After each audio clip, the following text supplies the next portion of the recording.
Let's begin by highlighting the 5 movies that didn't quite make my top 10. In no particular order, these honorable mentions are The Babysitter, a fun and flashy send-up of 80s slashers with endearing characters. Baby Driver illustrated how a top-notch soundtrack can transform a traditional heist film into edge-of-your-seat entertainment. Kong Skull Island readapted the Hollywood classic by mixing gorgeous cinematography and harrowing action with thrilling results. Guardians of the Galaxy Volume 2 may be Marvel's most emotionally effective movie yet, and Gal Gadot rocked the box office with her fierce and beautiful portrayal as Wonder Woman, the best entry in the DCEU by a country mile. And now, without further ado, the best movies of 2017. Brawl in Cell Block 99 wasn't just criminally overlooked last year, it was also a gritty and gory prison thriller that completely surprised me. Told with a quiet and understated style, the crime drama is anchored by a career-best performance from a nearly unrecognizable Vince Vaughn. Filled with twists, turns, and plenty of violence, this tragic and powerful movie lands in my 10th spot. Part coming-of-age drama, part nightmare fuel, the second film adaptation of Stephen King's It is as relatable as it is frightening. The richly inventive story about an unexplained force that preys on children's fears as physical manifestations makes for some positively creepy moments, all aided by a sterling cast of talented youngsters. Playing out like an R-rated Stranger Things, this was my 9th favorite film of the year.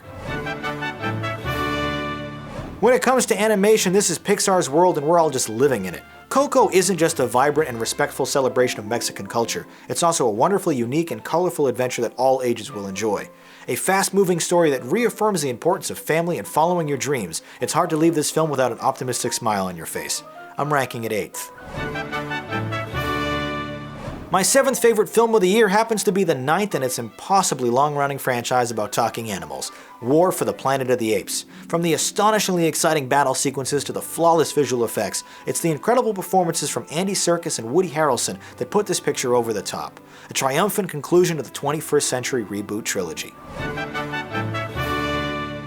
Nolan has done it again. Despite a lack of historical depth or character development, Dunkirk is a powerful and relentless experience that proves practical filmmaking is far from dead. From the visceral sound mix of beachside gunfire to the realistic aerial dogfights, this is a monumental achievement in blockbuster filmmaking and the 6th best film of 2017. John Wick Chapter 2 isn't just a sizable improvement over its tightly crafted predecessor, it's also the best pure action film of the decade. A furious blend of expertly choreographed neo-noir gunplay with intriguing world building. Oozing with beautiful style and impressive stunt work, my 5th favorite film is astonishingly fun too.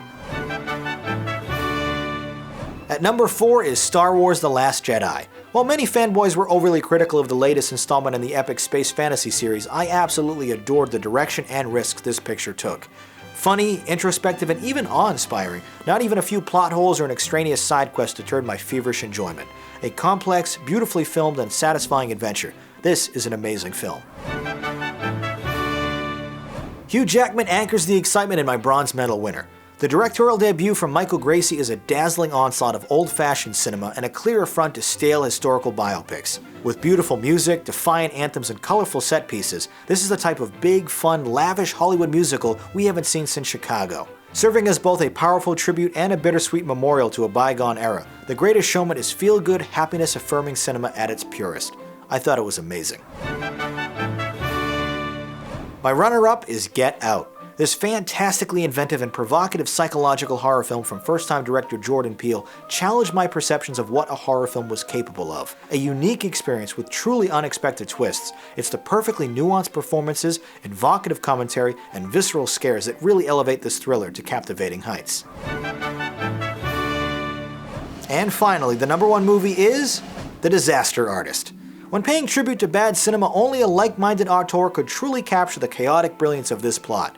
But since James Franco was also responsible for the worst movie of 2017, he understood how to outdo himself to create the best movie of 2017. Uproariously funny from start to finish, it's the earned moments of poignancy about creativity and aspiration that push this film over the top.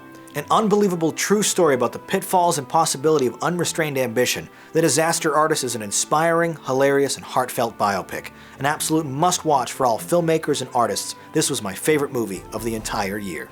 That does it for this movie night excerpt, but if you'd like to watch more content, click or tap the thumbnails on the left. And don't forget to visit the Jogwheel YouTube channel to see full episodes of this show alongside all my other videos. My name is Jonathan Paula, thanks for watching, and have a good movie night.